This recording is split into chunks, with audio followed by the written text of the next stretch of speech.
Hey everybody, it is Mattie here with Altcoin Buzz. Hope you're having a fantastic Thursday. Today we're looking at 3 stories, including justice which may be served with the former Gox CEO Mark Karpeles. He's facing hard prison time. You may have heard about this story by now. We're also taking a look at Binance in more positive news, which is launching a bit of a learning platform, actually, something that is going to be able to bring in new people into the world of crypto. And there are some nice supporting tweets that are related. We'll take a look at those. But we're going to start, as always, on altcoinbuzz.io with this article by Luke. Ripple official claims that banks will eventually adopt cryptocurrencies. Take this with a grain of salt because, of course, this is part of Ripple's marketing machine. Of course, it's in their interest to say that, but with that little disclaimer out of the way, let's still take a look at what was said. So this is, of course, no certainty, but we need positive thoughts during bear markets, writes Luke. According to a Ripple executive, Ross Darcy, banks will, in due time, adopt cryptocurrencies. Darcy made the remarks during the Impact FinTech 2018 in Poland. So Darcy is the sales director at Ripple. He spoke about their upcoming developments and the problems that Ripple as an organization is trying to solve. According to Darcy, it is Ripple's aim to make cross-border transactions simple and effective. So he said the following, quote, "We are not doing any POCs or science experiments, but rather solving real use cases. Imagine a person in Nigeria wants to send money to someone in Mexico. This process has to carry through a process that has governed banking for 400 years, over 400 years. With Ripple's products, there are no restrictions, and you don't even need to hold the destination currency." Skipping ahead, Darcy also said that digital assets will solve the liquidity problems banks are currently struggling with, something Ripple has already proved with Rapid and XRP. Banks using digital assets would free up a lot of capital. So once again, he said, quote, "Once cryptocurrency is slightly more regulated and a calm approach is taken, then banks will realize that digital assets can be used to tackle specific use cases and reap benefits from it. I suggest that banks should embrace the technology." From our perspective, I think it makes sense. From the banker's perspective, nobody wants to be the first one sort of, in that new arena in case things go wrong. They have a lot of liability concerns, of course. Eventually, long term, I certainly do agree with both Mr. Darcy and Luke. Let us know what you think about this in the comments below. And I think it's all about incentives. At the end of the day, if they stand to save a lot of money, if they stand to offer their customers something that their customers really want, then it's going to be an organic transition. It can't be forced. It has to be incentive based. So let us know what you think about that in the comments below. Moving on to justice news today. Former Gox CEO Mark Karpeles might get as much as 10 years actually in prison. Another article here by Luke. So on Wednesday, you may have heard about it, Japanese prosecutors proposed 10 years in prison for Mark Karpeles, the former CEO of hacked Bitcoin exchange Mt. Gox. The Frenchman has been accused of embezzling $3 million worth of customer funds in 2013. In 2017, during the first hearing, Mark Karpeles already pleaded, quote, "not guilty" to the charges. For those of you that haven't been in the space for a long time, and I haven't been in the space, at the time that Luke is writing about here, but in 2014, Mt. Gox was a Bitcoin exchange based in Japan. It was the largest exchange in the world, handling over 70% of all Bitcoin transactions worldwide. But not even 2 months later, however, in February of the same year, Mt. Gox was bankrupt. And it went bankrupt because it fell victim to the biggest hack in the crypto space, the biggest hack that the space had ever seen to date.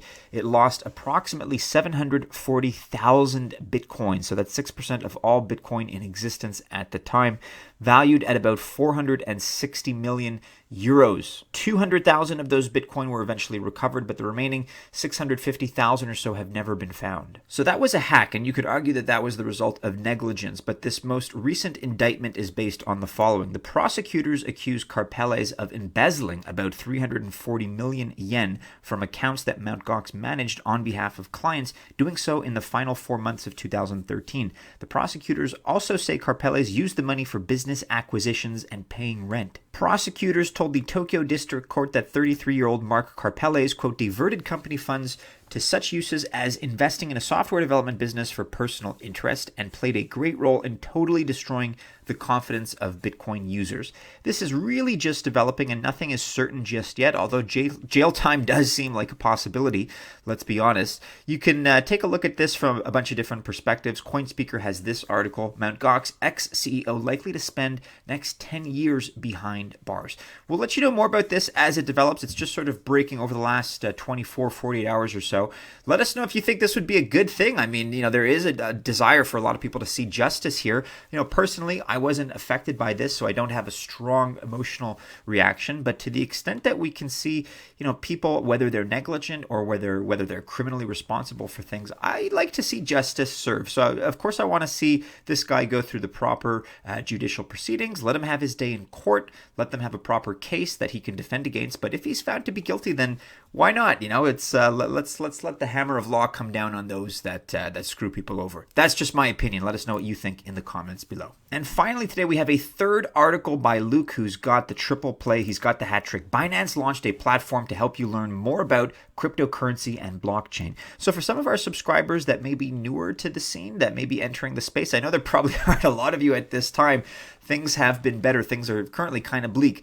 However, for those that want to brush up and want to learn more about the technology, all things crypto, this could be right up your alley. So Luke writes, when you start investing in cryptocurrency for the first time, the following advice will be given to you very fast. Don't invest more money than you can afford to lose, and do your own research. For the last one, often referred to with the abbreviation DYOR, Binance has set up a platform to help you. So Binance is the largest cryptocurrency exchange based on daily volume. It's continuously trying to push the crypto space forward, and in June this year, Binance already launched a $1 billion fund to support the growth of startups in the blockchain industry. So they've launched this new platform. It's called Binance Academy, and it's introducing new investors to the basic of cryptocurrency and blockchain with its latest offering. Here's the official tweet. Binance, we are proud to announce that Binance Academy is now out of beta and supports 15 languages, 400 plus articles, and a comprehensive glossary. Check it out here. It's now online. So here we are on Binance Academy. Crypto, period, made simple, period. Learn blockchain and cryptocurrency on your schedule and completely free. Looks like a great resource. I've checked out a couple of these links, and again, it is kind of I don't want to say elementary. I don't mean that condescendingly, but it is from a new person's perspective in the space. So if you're really coming at cryptocurrency, at blockchain with a blank slate, it is a great resource if that's your current level of expertise. If you're a grizzled and perhaps jaded veteran of the space, this may be kind of below your knowledge level. But however, I'd recommend this very much to people that want to learn the basics, want to learn the 101 of cryptocurrency and blockchain. So do be sure to check it out. We will link to it in the description below. So Binance Academy, as Luke writes, is trying to attract new investors who normally turn to things like YouTube or educational platforms.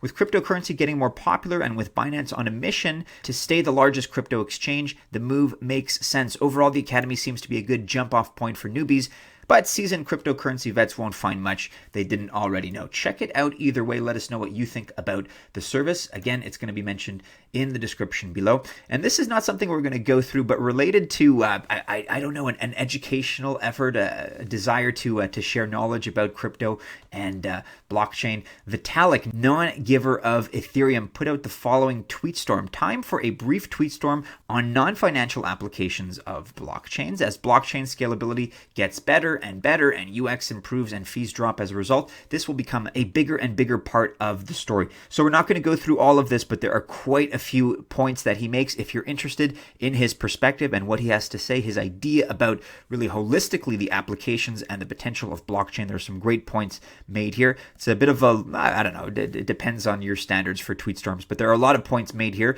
so it's more than we're going to go over in the next few seconds, but do be sure to check it out. We will link to it below. And with that, members of the Altcoin Buzz Army, do be sure you're following Altcoin Buzz and Altcoin Buzz News, especially with regards to the Karpeles story. We expect to have more news on that shortly. We're also on Facebook, Instagram, and Telegram. Check out our last video here if you've not already. And have a wonderful Thursday, members of the Altcoin Buzz Army. If you choose to invest, I wish you all the best of luck. We'll see you again soon, hopefully in Friday's video. Take care. Have a great day.